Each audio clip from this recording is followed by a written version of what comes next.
দেখেন, গণমাধ্যম কর্মীদের অ্যাক্সেস এভরিওয়্যার আছে এবং থাকা বাঞ্ছনীয়। এটা ইনস্ট্রাকশন দেওয়া লাগে না। এভরিবডি শুড আন্ডারস্ট্যান্ড যে গণমাধ্যম কর্মীদের অ্যাক্সেস ইজ ফ্রি। বাট হসপিটালে যখন অনেক রোগী থাকে, যদি অনেক হইচই হয়, এটা একটু ডিস্টার্বিং ম্যাটার। সেটা দুই পক্ষেরই সমঝোতার মাধ্যমে এটা করা উচিত। কাউকে তবে সাংবাদিকদের কোনো ক্রমে কেউ বাধা দেওয়া উচিত না। এটা নিশ্চয়ই এখনও মেসেজ পাবে। আমরা এটা সবাইকে জানাবো যে কোনো ক্রাইসিসে সাংবাদিকরাই তো আমাদের নিউজ দেন, ওইটার ভিত্তিতেই তো আমরা কাজ করি। এটা আপনি বলেছেন ভালো, আমরা ইনস্ট্রাকশন দেব যাতে করে সাংবাদিকদের কমফোর্টেবলি যাতে অ্যাক্সেস দেওয়া হয় without disturbing the patients under treatment. এটা খুব দুঃখজনক ঘটনা। আমি যখন কালকে গিয়েছিলাম, আমার সাথে এক দুজন সাংবাদিক ছিল, তারা কিন্তু ভিতর পর্যন্ত আমার সাথে ঘুরেছে। পরবর্তীতে আমি আসার পরে আপনারা অনেকে গিয়েছেন, তারপরে আমি আপনাদেরকে যখন দেখলাম পরিস্থিতিটা খারাপ, একটা অঘটন ঘটে যেতে পারে, আমি আপনাদের একজন সম্মানিত মিডিয়া ম্যানের সাথে কথা বলে বলছি, আপনারা ঠিক আছে, একটা ঘটনা যখন ঘটে গেছে আপনারা দয়া করে চলে যান। এবং আমি গ্রেটফুল আপনাদের কাছে, ওরা যে মারমুখী হয়েছিল, আপনাদের উপরে যেভাবে আক্রমণ করার চেষ্টা করেছে আমি ভিডিওতে দেখেছি, তা আপনারা তখন ওখান থেকে চলে এসে আমি মনে করি বুদ্ধিমানের কাজে করেছেন। তবে যাতে আপনাদের সাথে ভবিষ্যতে এই ধরনের আচরণ না করা হয় সেইভাবে আমরা সব জায়গায় ইনস্ট্রাকশন দিই। দুর্ঘটনা ঘটে হাসপাতালে স্বাস্থ্য অধিদপ্তর ভিজিট যায়, আপনি যেটাতে গিয়েছিলেন একটা বেকারি ছিল, এই প্রাইভেট যে হাসপাতালগুলো আছে এটি কি স্বাস্থ্য অধিদপ্তর কি বছরে অথবা ইয়ালে কোনো ভিজিটের কোনো নিয়ম আছে কিনা? এতদিন স্বাস্থ্য অধিদপ্তরের চোখে কেন পড়ে না একটা হাসপাতালের ভিতরে এত বড় একটা বেকারি? আমি আগের কথা জানি না। আপনি জানেন আমি সশরীরে কালকে বেকারি দেখেছি। আজকে আমরা পরিবেশের লোকও ডেকেছি, তারা লাইসেন্স দিয়েছে, তারা স্বীকার করেছে কিভাবে দিয়েছে, কেন দিয়েছে, এগুলো আমরা খতিয়ে দেখতেছি। আমরাই কালকে এটি করেছি। আর আমাদের যেটা ভিজিট বলেছেন, আমি অতীতে রেট্রোগেটিভ কোনো কমেন্ট করতে চাই না।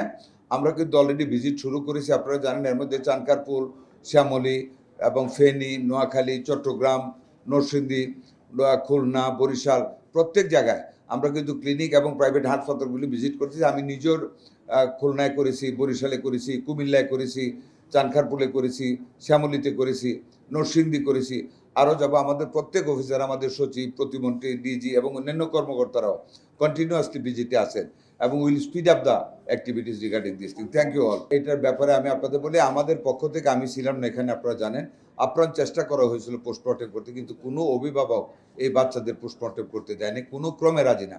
তাইলে একটা জোরাজুরি করতে হইতো, আর একটা সিন ক্রিয়েট হতো, যেই কারণে এটা করা যায়নি। এটা আমরা জানি না। তবে বাচ্চাদের মায়েদের সাথে আমাদের কর্তৃপক্ষ বাচ্চাদের মায়েদেরকে চেষ্টা করেছে এটাতে রাজি করাতে, কেউ রাজি হয়নি। হাসপাতাল তো তাদের যে কাগজ, আজকে 24 ঘন্টার ভিতরে আমি ইলেকট্রিক্যাল ইঞ্জিনিয়ারদের সার্টিফিকেট চেয়েছি, ওই লাইসেন্সগুলি চেয়েছি পরিবেশে, এগুলি নিয়ে আজকে বিকাল পর্যন্ত অপেক্ষা করতে হবে। আজকে পুরো দিনটাই টাইম দেওয়া আছে ওদেরকে। আপনারা জানেন, ঈদের আগে দেশে একটা অত্যন্ত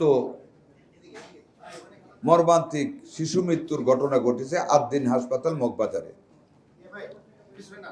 ওইটার ব্যাপারে আমি নিজেও ঈদের পরের দিন ভিজিট করেছি, পরিদর্শন করেছি, কথা বলেছি, দেখেছি।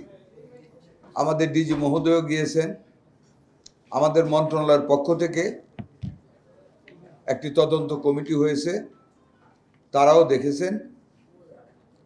3 দিনের ভিতরে প্রতিবেদন দেওয়ার কথা ছিল, কিন্তু প্রতিবেদনটি আরও গতিশীল হওয়ার জন্য, আরও প্র্যাকটিক্যাল হওয়ার জন্য ওই বাচ্চাদের মায়েদের সাথে কথা বলা প্রয়োজন।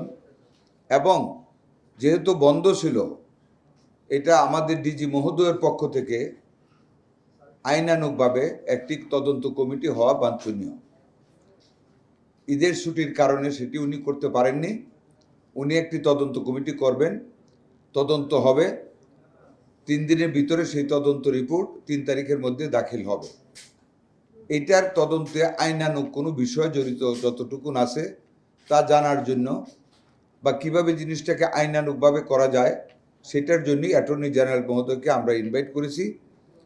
ওনার আরেকজন ডেপুটি অ্যাটর্নি জেনারেল এখানে উপস্থিত ছিলেন।